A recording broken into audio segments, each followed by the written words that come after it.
Hey everyone, welcome back to another deep dive into history's most beautifully dangerous professions. Tonight, we're trading Roman sandals for jester's bells, swapping the disciplined misery of the legion for the chaotic terror of making kings laugh while secretly calling them idiots. We're exploring the medieval court jester, the only job in history where your performance review could literally end with your head on a spike. But hey, at least the costume was colourful. Before we begin this 20,000-word journey into professional insanity, go ahead and hit that like button if you enjoy having your assumptions about history gently demolished. And subscribe if you want more stories about people who chose the most spectacularly dangerous ways to make a living. Drop a comment and let me know where you're listening from and what you're doing while I tell you about people who made terrible life choices for our entertainment. Some of you are probably folding laundry, some are walking dogs, and someone's definitely lying in bed at 2 a.m. wondering how they got here. I appreciate all of you. Now, settle in, maybe grab something warm to drink, turn down those harsh lights, and let's slip into the world of medieval courts where the only person allowed to tell the truth was the one dressed like a demented rainbow. Get comfortable, because we're about to spend the next hour and a half exploring how history's bravest comedians turned mockery into an art form and survived by making tyranny look absolutely ridiculous. So, you think being a stand-up comedian is tough today? That getting cancelled on Twitter is the worst thing that could happen to someone who makes jokes for a living. Oh, sweet summer child, that's precious. Like thinking a paper cut is a serious injury while standing next to someone who just survived a medieval surgery. Tonight, we meet the people who invented comedy as warfare, turned sarcasm into statecraft, and proved that sometimes the most dangerous person in any room is the one everyone underestimates. These weren't just entertainers, folks. These were truth-telling ninjas in ridiculous outfits, and their story is about to make your day job look absolutely delightful by comparison. So you think being a jester was all bells and giggles? Think again, sunshine. Being the king's fool wasn't some whimsical career choice for people who enjoyed making balloon animals. No, it was the medieval equivalent of being an investigative journalist with a death wish and a significantly more colourful wardrobe. Picture this. You're a peasant in the 13th century, and you've got two career options. Option 1, spend your life ankle deep in pig filth, praying that your lord doesn't decide your daughter looks particularly fetching this harvest season. Option 2, strap on some jingly bells, paint your face like a demented rainbow, and spend your days one poorly, timed joke away from having your tongue removed with a rusty blade. Naturally, thousands chose option 2, because nothing says stable career path like voluntarily making yourself the court's official target for royal rage. The thing about jesters, and this is what most people don't understand, is that they weren't just entertainers. They were the medieval world's only licensed truth tellers, the sole individuals permitted to look a king in the eye and call him an incompetent, murderous, incestuous waste of a mind. But here's the catch, and it's a big one. They had to do it while juggling. Let's start with recruitment, shall we? You couldn't just wake up one morning and decide to be a jester. Oh no, that would be far too simple. First, you had to be noticed, and being noticed in medieval times usually meant you were either exceptionally talented or exceptionally doomed. Sometimes both. Most jesters started as street performers, the kind of desperate souls who'd rather risk death by entertainment than death by starvation. They'd stand in market squares, performing for crowds that were one bad harvest away from eating their own children. These weren't your modern stand-up comedians with their carefully crafted Netflix specials. These were people who'd learned that making others laugh was the only thing standing between them and a shallow grave. The smart ones, the ones who survived long enough to catch royal attention, they developed a particular skill set.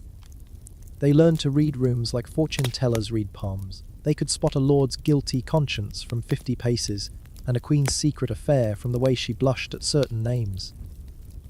They became walking, talking repositories of gossip, scandal, and uncomfortable truths. But here's where it gets interesting. See, jesters weren't hired despite their ability to expose royal secrets. They were hired because of it. Kings, you see, were surrounded by yes men.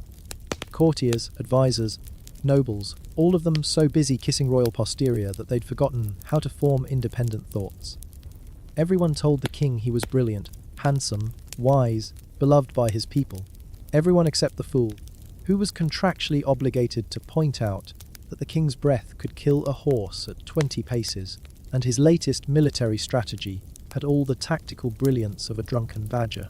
Take Beaufort, jester to King Louis XI of France, a man so paranoid he saw assassins in his own shadow. Louis was the kind of king who'd execute a man for sneezing too loudly during royal dinner. Yet he kept Buffon around specifically because the little fool would mock his paranoia to his face. "Sire," Buffon would say, bells jingling as he pranced around the throne room, "I've discovered a terrible plot against your majesty." The king would leap up, hand on his sword, ready to order a dozen executions before breakfast. "Yes, yes! Who dares plot against me?" "Your own shadow, my lord!" "I saw it following you most suspiciously yesterday. Clearly, it's been bought by your enemies." The courtiers would freeze, unsure whether to laugh or run. Louis, after a moment of consideration, would either burst into laughter or order Buffon flogged. Sometimes both. The man was nothing if not unpredictable. But beneath the apparent nonsense, Buffon was making a point that everyone in court understood, even if they pretended not to. The king's paranoia was becoming ridiculous. His suspicion of everyone and everything was paralyzing the kingdom. But only the fool could say this directly, hidden behind the protective veil of humor. This was the jester's unique position in medieval society. They existed in a legal and social grey area, somewhere between servant and sage, entertainment and enlightenment. They were the only people in the kingdom who could mock the king without immediately being shortened by a head. But this protection came with strings attached. Big, noose-shaped strings. The protection of a jester was entirely dependent on the king's mood, which could change faster than weather in spring. What was hilarious on Monday could be treasonous by Tuesday. Jesters learned to read their monarch's temperament like sailors read storms, because missing the signs could be fatal. Consider Will Somers, Henry V's fool. Now, Henry was a man who'd divorced more wives than most people have had hot dinners, and who'd broken with the entire Catholic Church because the Pope wouldn't let him remarry. This was not a stable individual. This was a man who'd execute you for using the wrong fork at dinner. Yet Somers survived Henry's entire reign, through 6 marriages, countless executions, and a complete religious upheaval. How? By being cleverer than anyone gave him credit for. When Henry was courting Anne Boleyn, Somers would make jokes about the king's wandering eye, but always in the context of praising Henry's appreciation for beauty. When Henry was growing increasingly paranoid about threats to his rule, Somers would mock imaginary conspiracies so ridiculous that the real ones seemed less threatening by comparison. But Somers' greatest trick was knowing when not to be funny. When Henry was truly dangerous, when the king's eyes had that particular glint that preceded executions, Somers would become the model of respectful, boring servitude. He'd juggle quietly, tell harmless riddles, and avoid any topic more controversial than the weather. The successful jester was part comedian, part psychologist, part spy, and part fortune teller. They had to be funny enough to justify their existence, insightful enough to be useful, and cautious enough to keep their heads attached to their shoulders. But let's talk about what made jesters truly dangerous to corrupt rulers, their mobility. Unlike nobles, who were tied to their lands, or priests, who were bound by religious hierarchy, jesters moved freely between courts. They were medieval social media, carrying news, gossip, and most importantly, comparisons. A jester who'd served in France could arrive in England and casually mention how the French king handled taxation, or how French nobles treated their peasants. Suddenly, the English court would be aware that their own practices might not be the universal standard they'd assumed. Imagine you're a king who's been telling your subjects that a 90% tax rate is perfectly normal. Everyone does it. Stop complaining. Then your jester starts making jokes about kings so foolish they tax their people into starvation while neighbouring kingdoms prosper with reasonable taxation. Suddenly, your subjects start asking uncomfortable questions. This is exactly what happened to King John of England, though he didn't have the wit to employ a jester who might have warned him. John was the kind of king who'd tax the air you breathed, if he could figure out how to measure it.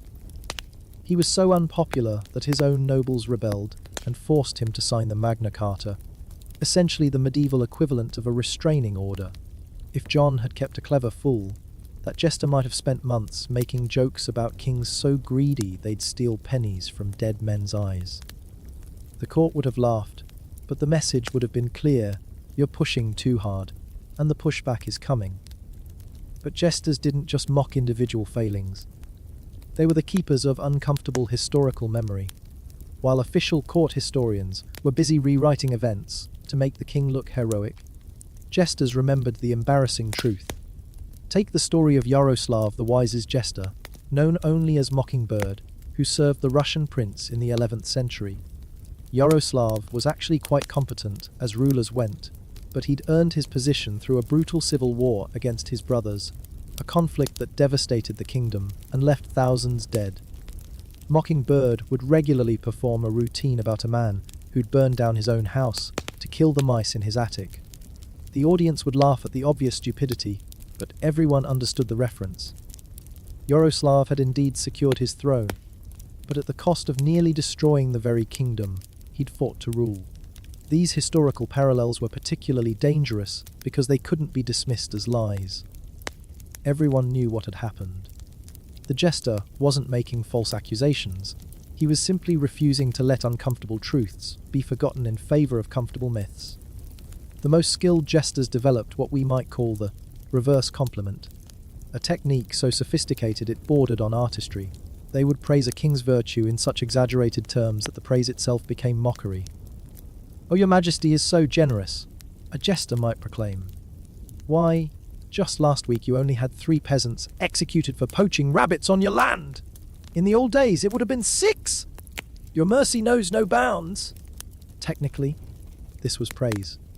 The jester was acknowledging the king's relative restraint, but anyone listening would immediately grasp the underlying criticism. Executing people for hunting rabbits was barbarically harsh, regardless of how many you killed. This technique was particularly effective because it was nearly impossible to punish. How do you execute someone for praising you too enthusiastically? Yet the message was unmistakable to everyone present. The reverse compliment could be devastatingly effective when applied to royal hypocrisy. If a king preached Christian virtue while maintaining 17 mistresses, his jester might praise his devotion to the biblical commandment to be fruitful and multiply, noting how the king was clearly trying to populate heaven personally. The court would erupt in barely suppressed laughter, while the king would be left in the impossible position of either acknowledging his hypocrisy or appearing to reject Christian teaching. Either way, the point was made, but perhaps the jester's most dangerous weapon was the ability to make corruption seem absurd rather than frightening. Tyrants depend on fear to maintain control. When people are terrified, they submit. But when they're laughing, they start thinking, and thinking people are dangerous to corrupt rulers. Consider the case of Birbal, advisor and unofficial jester to the Mughal Emperor Akbar. Akbar was actually one of history's more enlightened rulers, but his court was filled with corrupt officials who assumed the emperor was too busy with grand strategy to notice their petty theft and abuse of power. Birbal had a gift for creating situations where these corrupt officials would expose themselves through their own greed. He'd tell stories about hypothetical corrupt ministers, describing their methods in such detail that everyone knew he was describing real people. But since the stories were officially fictional, the officials couldn't object without admitting their guilt. One famous tale involved Birbal proposing a contest to see who could collect the most taxes from a particular region. Several corrupt officials eagerly volunteered, each claiming they could extract far more than the official assessment. Birbal simply asked them to explain their methods in detail. As each official described how they would threaten, intimidate, and extort the peasants, Birbal nodded appreciatively, occasionally asking for clarification on specific techniques. By the end, the officials had essentially confessed to systematic corruption in front of the entire court, while thinking they were impressing the emperor with their efficiency. Akbar, who'd been listening silently, then asked Birbal what he thought of these innovative tax collection methods. Birbal replied that they were indeed impressive, though he worried that such techniques might work too well, perhaps collecting taxes from people who'd been dead for years, or extracting silver from regions that only produced turnips. The officials suddenly realized they'd been played. They'd confessed to crimes while thinking they were boasting about skills. But it was too late to take back their words, and soon they found themselves relocated to positions where their talents for creative taxation could be applied to counting camels in the desert. This was the jester's art at its finest, using the target's own greed and stupidity against them. The corrupt officials had condemned themselves with their own mouths, while the jester maintained complete deniability. After all, Birbal had simply asked them to share their expertise. The relationship between jester and monarch was further complicated by the fact that many rulers genuinely enjoyed the intellectual challenge their fools provided.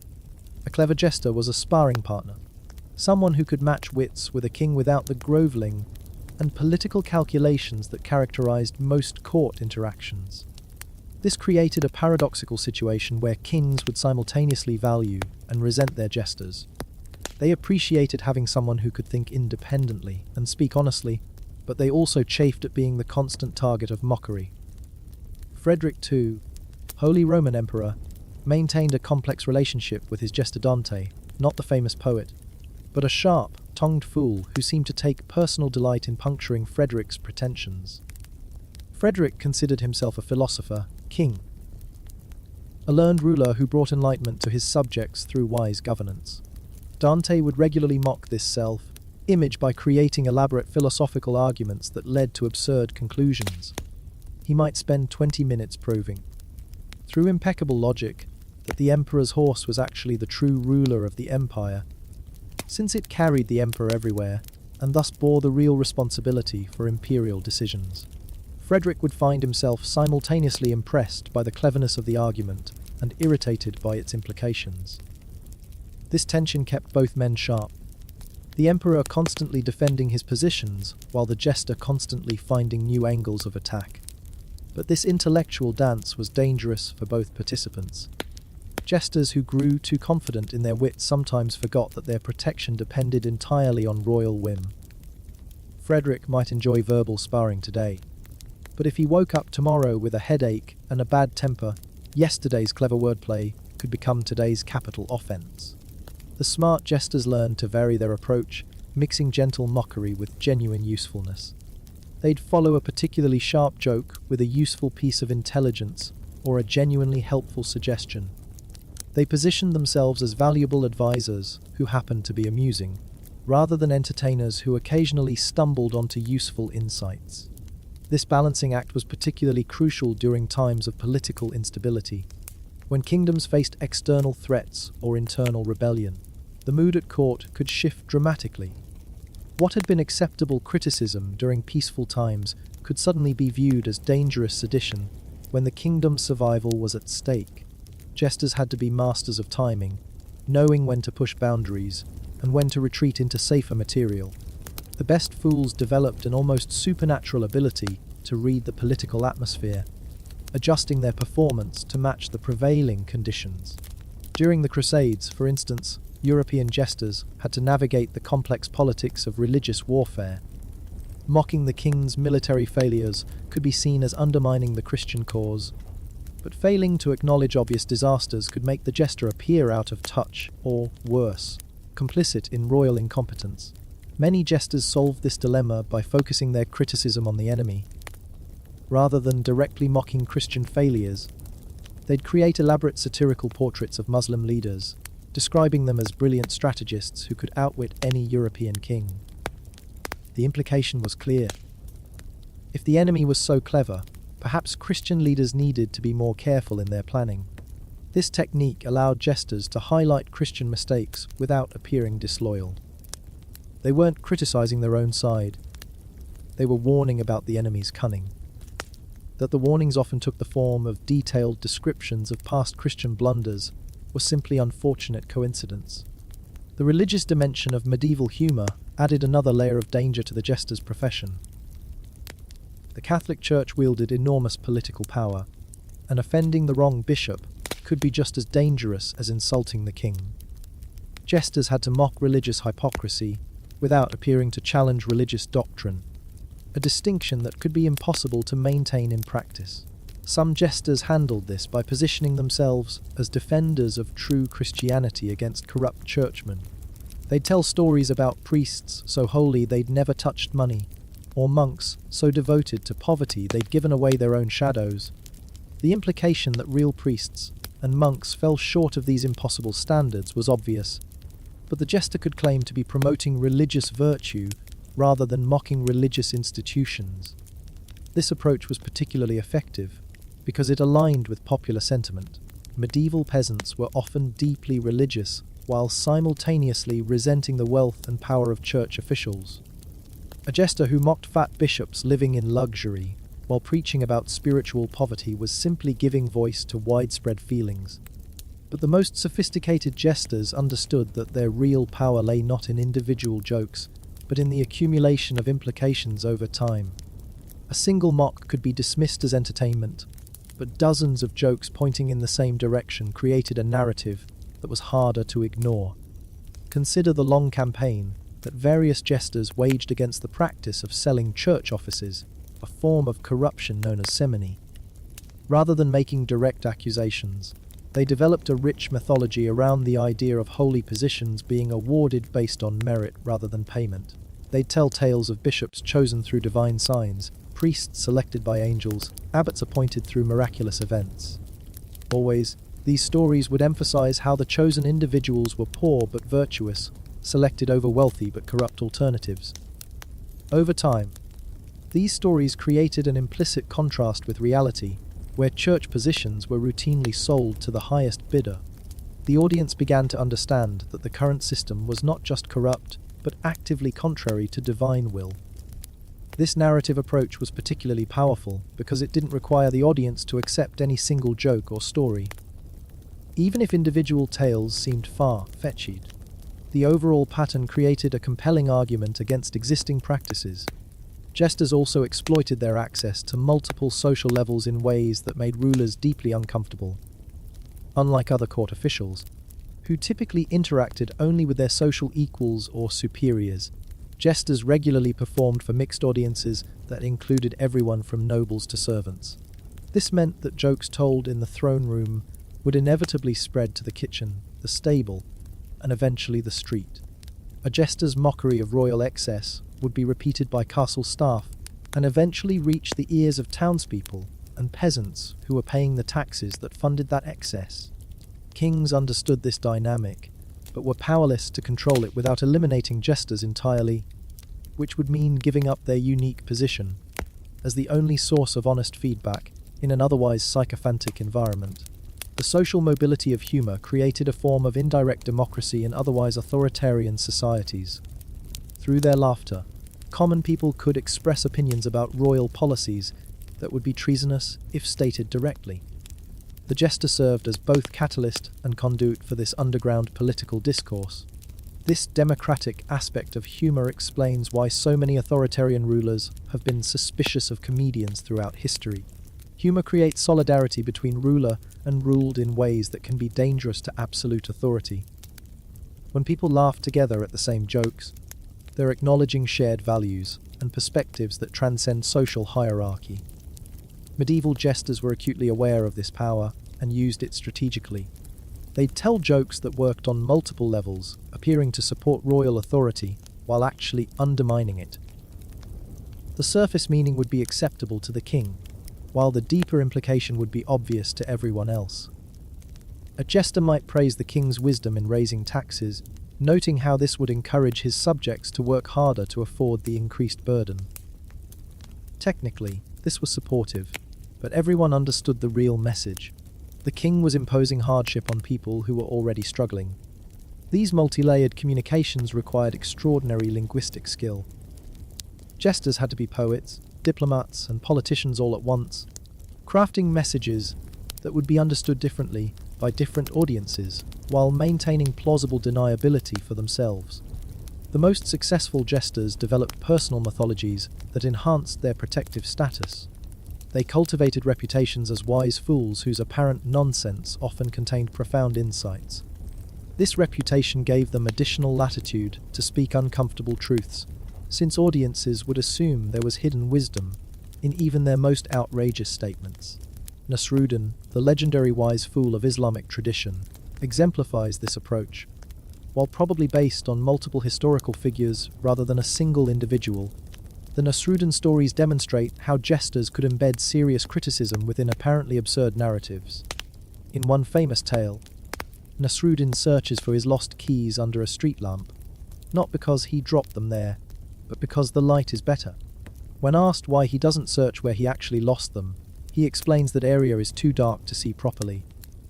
On the surface, this is a simple story about a foolish man making an illogical choice, but the deeper meaning critiques people who look for solutions in easy or comfortable places, rather than addressing the real source of their problems. Applied to politics, it suggests that rulers often focus on visible, manageable issues while ignoring the fundamental problems that are harder to address. This story format allowed jesters to criticize royal policies without making direct accusations. They weren't saying the king was incompetent. They were just telling amusing stories about hypothetical foolish people. That these hypothetical people bore suspicious resemblances to real rulers was purely coincidental. The development of jester mythology also served to protect the institution itself. As stories spread about the wisdom hidden in foolish behavior, it became harder for rulers to dismiss jesters as mere entertainers. They had to acknowledge that fools might actually have valuable insights, which meant they couldn't ignore jester criticism as easily.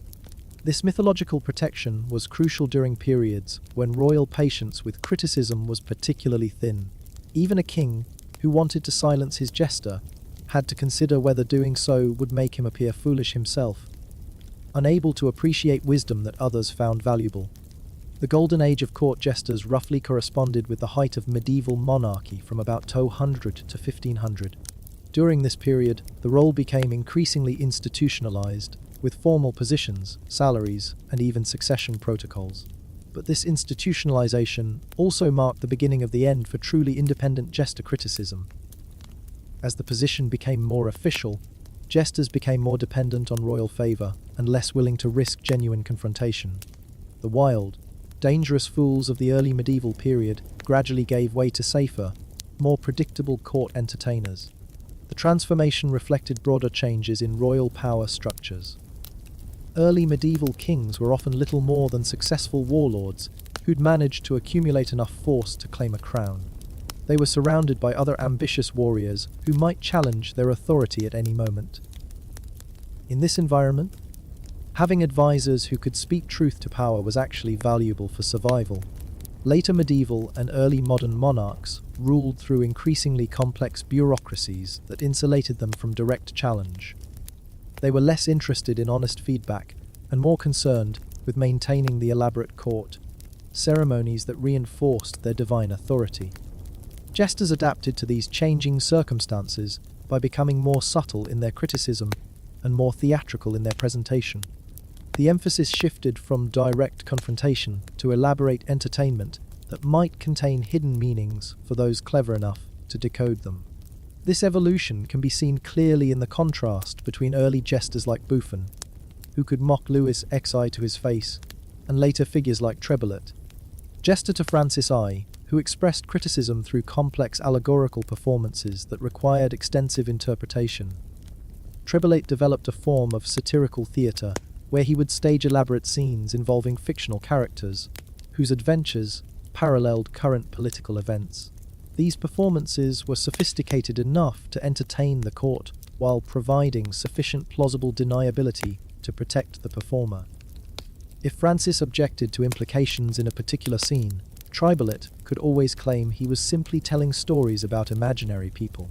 Any resemblance to real persons or events was purely coincidental, though everyone understood the resemblances were carefully crafted. This theatrical approach influenced the development of professional drama as court entertainment became more elaborate and sophisticated. Many techniques pioneered by jesters, including the use of allegory to comment on political events, were later adopted by playwrights like Shakespeare. The relationship between jesters and emerging dramatic traditions highlights another aspect of the fool's role. They were often the most culturally sophisticated people at court. Unlike nobles, who were educated primarily for warfare and administration, jesters needed broad knowledge to create effective humor. A successful jester had to understand history, literature, theology, law, and current events. They needed to recognize cultural references, understand social dynamics, and predict audience reactions. This breadth of knowledge made them valuable advisors on subjects far beyond entertainment. Many jesters served unofficial roles as intelligence gatherers and diplomatic intermediaries. Their social mobility and presumed harmlessness gave them access to information that would be unavailable to official agents. They could ask questions and make observations that would seem suspicious coming from anyone else. Diplomatic missions often included jesters who could serve as unofficial channels of communication. If formal negotiations broke down, the jesters could continue conversations through seemingly casual exchanges that might preserve possibilities for future agreement. This intelligence function was particularly valuable during the complex political maneuvering that characterized late medieval politics.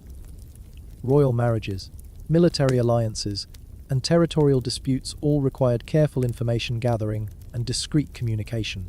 Jesters provided a mechanism for conducting sensitive business without creating official diplomatic incidents. The decline of the jester tradition accelerated during the Renaissance and early modern period, as royal courts became more ceremonial and less militaristic. Kings who ruled through divine right rather than martial prowess had less tolerance for criticism and less need for honest advisors. The Protestant Reformation also contributed to the decline by disrupting traditional religious and social hierarchies. The Catholic Church's loss of universal authority meant that many of the shared cultural references that made jester humor effective were no longer universally understood. Additionally, the rise of printed books and pamphlets created new methods for spreading criticism and social commentary. Writers could reach larger audiences than any jester and could do so with less personal risk, since they could maintain anonymity more easily than court performers. The last great court jesters appeared in the 16th and early 17th centuries, figures like Will Kemp in England and Jean-Antoine Harlequin in France.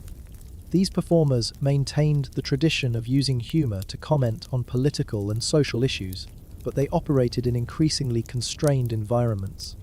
By the time absolute monarchy reached its peak under rulers like Louis XIV, the independent jester had become essentially extinct.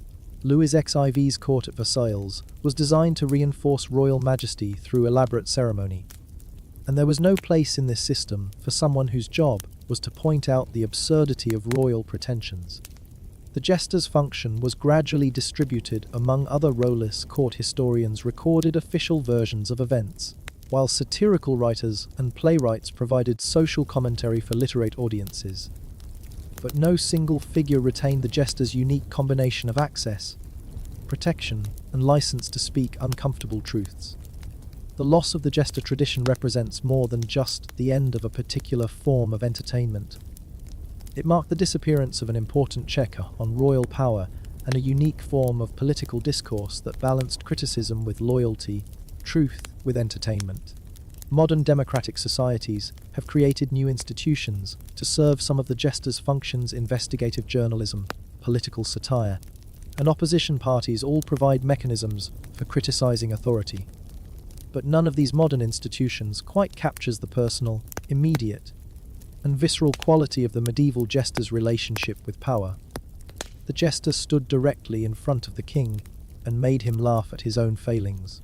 This face-to-face confrontation created a unique form of accountability that no modern media can replicate. The king couldn't ignore the criticism or dismiss the messenger, because both were right there in front of him, demanding a response. This physical presence also meant that the stakes were always personal. Modern critics might lose their jobs or their platforms, but medieval jesters could lose their lives.